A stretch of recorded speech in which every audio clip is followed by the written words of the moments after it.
Alright, ladies and gentlemen, boys and girls.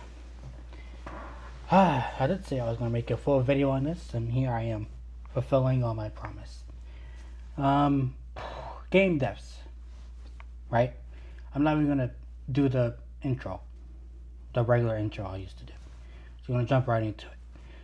Game devs, I've been watching your behavior online for the better part of 15 years, and I can absolutely say, well, some of you, I can absolutely say I am disgusted with your behavior. So-called AAA, the upper echelon, the best of the best of the game industry. Unfortunately, these people don't know how to act in terms of taking any criticism, absorbing sound, constructive, feedback that's not meant to tear you down per se. It more so means to elevate you. And these people, rather than they're included in a union or not, they cannot tell the difference. Like they cannot tell the difference. They don't know what's positive feedback, actually positive feedback anymore, unless it is 100% positive. There is no ifs, ands, or buts. Could you do this? Maybe could you check that out? Is this finalized? I need to make sure it actually works. That sort of thing. And I'm no game dev. However, I did dabble with RPG Maker. I think is the Ace one. I might return to that on my Steam Deck. It seems probably the best thing to use. Since I have a Steam Deck already, I might as well just download it and continue where I left off. But I made some notes. I made some notes, and for my watchers, my viewers, my beautiful subscribers, I just want you to take a seat. Absorb the knowledge that I'm about to give you. It's a gift, okay? If any of you decide to venture into game development right now, I'm not sure why you would do that, but I will just ask you to be humble. The major theme that's going to be prevalent and frequent with this video is humility over having a depraved ideological type of mind. I am going to talk about culture war stuff. I am going to talk about how much hatred has been going on between the game dev and then their selected outlets, their game journalist folks who can't even tell right from wrong themselves, and then the gamers, right?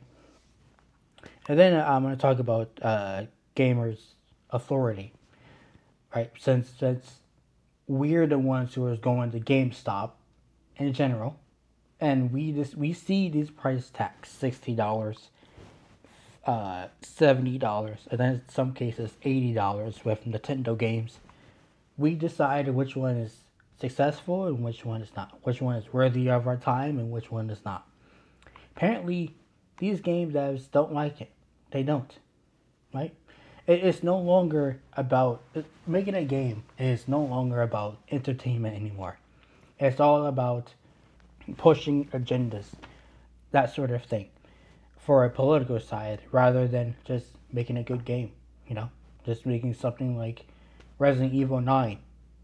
You'll be hard pressed to find a Western studio over here in the US that can pull off something like a Resident Evil 9 Requiem, or a Reanimo, or a Neo 3, let's say. My first point, too much culture war fighting, right? This has, over the years, over the decade, it has spilled over into Comic Cons. It has spilled over into conventions, and it spilled over into like esports and whatnot, culture wars, like harassing corporations to get their way. They do that. Celebrating being a bully to people, right? Because I disagree. So because I disagree, you're allowed to be a bully now? you're allowed to bully people into doing what they want you to do. That's not how you grow. It's not how you foster positivity. That's not how. That shouldn't be how things works.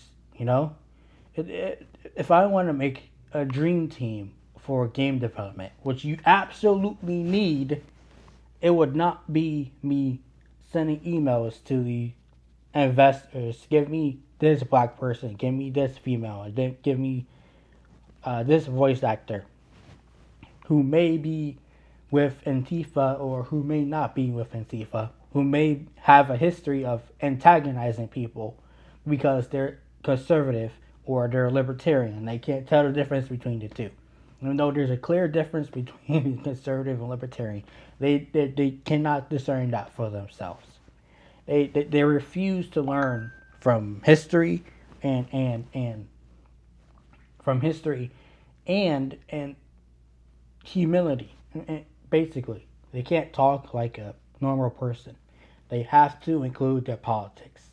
They cannot. They cannot compromise either. They have to include their politics. And they hate gamers that too sniff things out as if they're detectives themselves.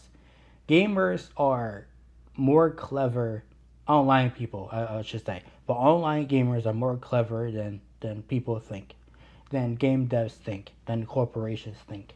They may think that we're just cockroaches, swarming one game and then this other flashy game comes out and then we swarm there. But not really. We have our own minds. We think on our own selves, some of us.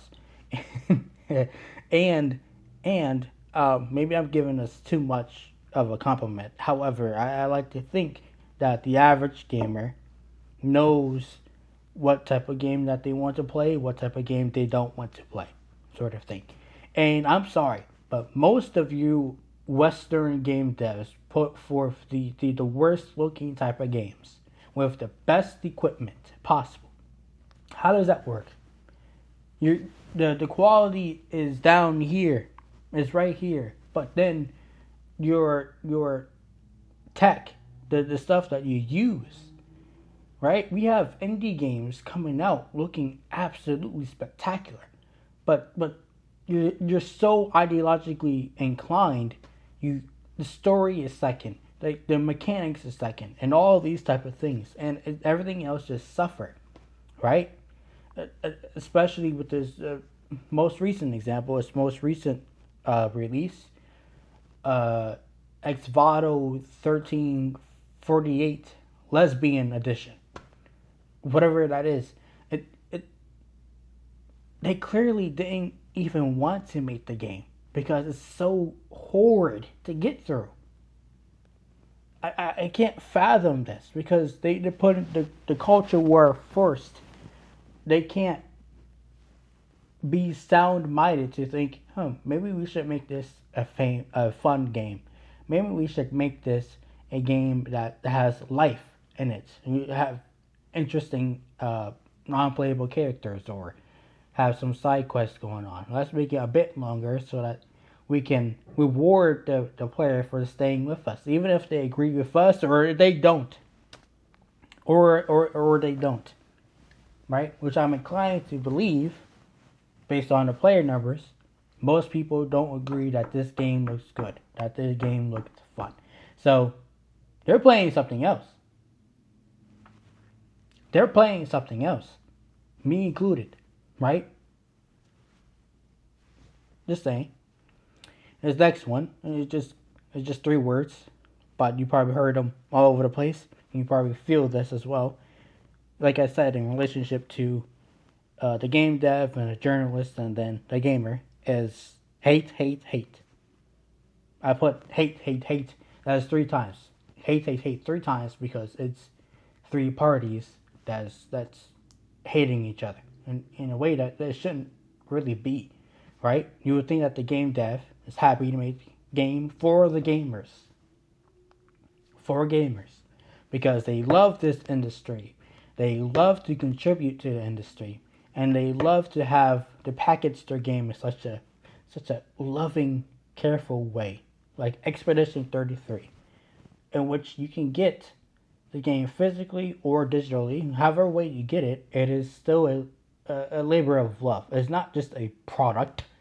It's something that you can feel the love, the passion for game development. And they want to reward you for even think about playing their game. That's the beauty in AA games for the moment. That's the beauty in it, right? That's no longer with these AAA games. They're so ideologically inclined. If you disagree, they'll hate you, right? They spend more time on Next arguing with you than actually making the game. So I'm inclined to think that you only spend 4 hours at your desk each day, demanding a full-blown paycheck as if you worked 12 hours or 16 hours, right? And you go through all this nonsense just to go online to argue with people who have no interest in your game. Just wasting your time, bro. Just wasting your time. A lot of you are smug. A lot of you are actually, I should just say you're brain dead. You're confused, and you want to bring more confused people along with you to excuse what you're doing. There's a lot of excuses with this, right? An ideology cannot stand unless you have an excuse for it, right? And it actually make it easy for me to decide the quality of this ideology that you have. Look at the type of people who is pushing this ideology.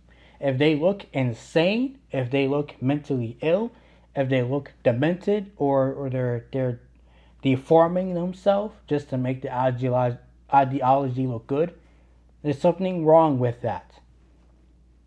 There's something wrong with that, right? Look at how they behave. Their behavior is a window into how they think, how their heart is, and how they go about their daily lives. Also is a window of how they were taught in the home as well. Just think about it, right? They're actually showing you how they were brought up, how they were raised. And there are so many things that are lacking with this. So many that it's disturbing that they were missing so many morals growing up, and now they just want to shove all this nonsense into your face, and you're paying for it. $50 for this game, $60 for this game, $70 for this game. Full price games. And it's unfinished. It's broken. Right? Just like Xvato is. And just like Highguard is. Just like Concord. And they expect you to play it and accept their ideology. Why? If not, then they'll attack you. That's why. That's why. That's exactly why. What ideology on earth is worth guarding if the only thing you can do to defend the ideology is attack people? You make it that much worthless. Community becomes toxic or dwindles. Congratulations, your game launched. It was received heavy criticism, and you don't like that, so you take to Twitter or X, however you want to call it, and you go on a rant. Congratulations. You just showed the world that you're an idiot, an emotional idiot, right? You're being a bully as well in the comment section, talking trash, as usual, basic human instinct to defend their trash, essentially. The game dies faster than it is able to keep its promise. There's this thing called promise of the premise. It's kind of like a concept idea or the core idea of a game, the game loop, technically, in which you are doing this type of game loop and it's promising you payoffs. It's promising you rewards and whatnot. Certain games do it better. Some games do it worse. the thing is, for Soulsborne games, what is the promise of the premise for Soulsborne games? It's simple: risk and reward. That is simply it. You have very low flask or healing abilities, but you have a lot of abilities at your arsenal. However, this boss is destroying you, keeping you from progressing the game. What do? Well, you risk it, and then you get a reward. You get that boss weapon, his own weapon, or you get a lot of souls to upgrade, or you get like a shard to upgrade your weapons to make it even stronger of the sort. Those sort of things. Risk and reward. What was the promise of the premise for Highguard? Crickets? Does anybody know? Nobody knows. What was the core aspect of Concord? Nobody knows. What is the core aspect of 1348? Ideology. That's it. The game only exists to push an agenda. Take a look at their interviews. That's all they focused on. Take a look at the articles written. That's all they focused on, right? They're giving you key aspects of how they think and how they feel, not how the game pushes the storytelling of the industry forward. It's not a God of War. It's not a Spider-Man. It's no way near a Neo 3 or Liza P. It's just another boring game funded by taxpayers for an ideology. That's the truth of the matter. That about as basic as I can get it, as about as honest as I can get it. The promise of the premise should be the game, not how you think or how you feel. The promise of the premise should be the game, the main mechanic, the core idea of this thing existing in the first place. And they don't have it, right? They don't. Gamers have the authority. Me just saying that, I feel like there are people who are just angry about it. They're just upset, especially them way in the West.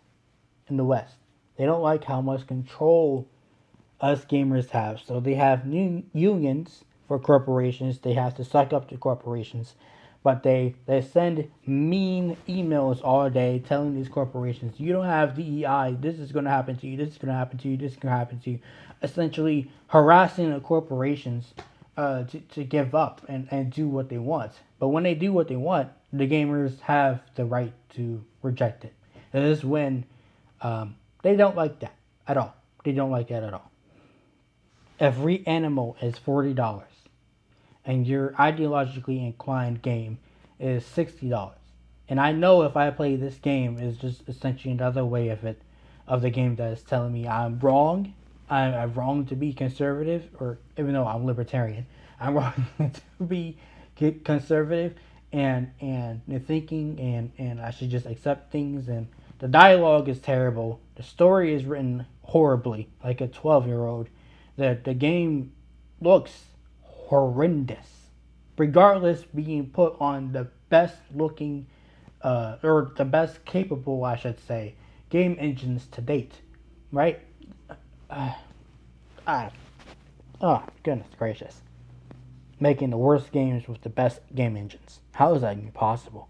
How is that even possible? Gamers choose which game succeeds and which one doesn't. Oh man, is that true? That is so true. Right? There are certain games that I wish didn't fail, that I technically did like, but they're so far into the past I can't exactly remember which one, so better off forgotten. Then there's other games, like before mentioned, Highguard, now dead, Concord, dead, Horizon Zero Gathering, Hunters of Dawn, Forbidden City, something is soon to follow, right? Because nobody wants to play that game. Nobody. Not a soul wants to play that game. and it's paid too. That's it's such an insult, right? You do a reveal before the PlayStation Showcase, and you show these characters. They're yet again using the best resources that they have, not making something that's visually appealing, and just something visually revolting as well. I don't want to play these characters. I don't. I'm sorry. Actually, no, I take that back. I'm not sorry. I don't want to play these characters. Deal with it. I don't know how. What else do you want me to say? What else do you want me to say? I don't know how to say this kindly, and I don't know how to say this even more straightforward than I already am. I do not want to play as these characters. I would love to do an investigation with 10 studios, right? 5 of them AA and then 5 of them AAA. And find out exactly what in the world is going on in terms of differences with employees maximizing their time or having their time used correctly, right? For game development. I'm telling you, it'll be a massive difference. Massive. Indie games coming out perfect.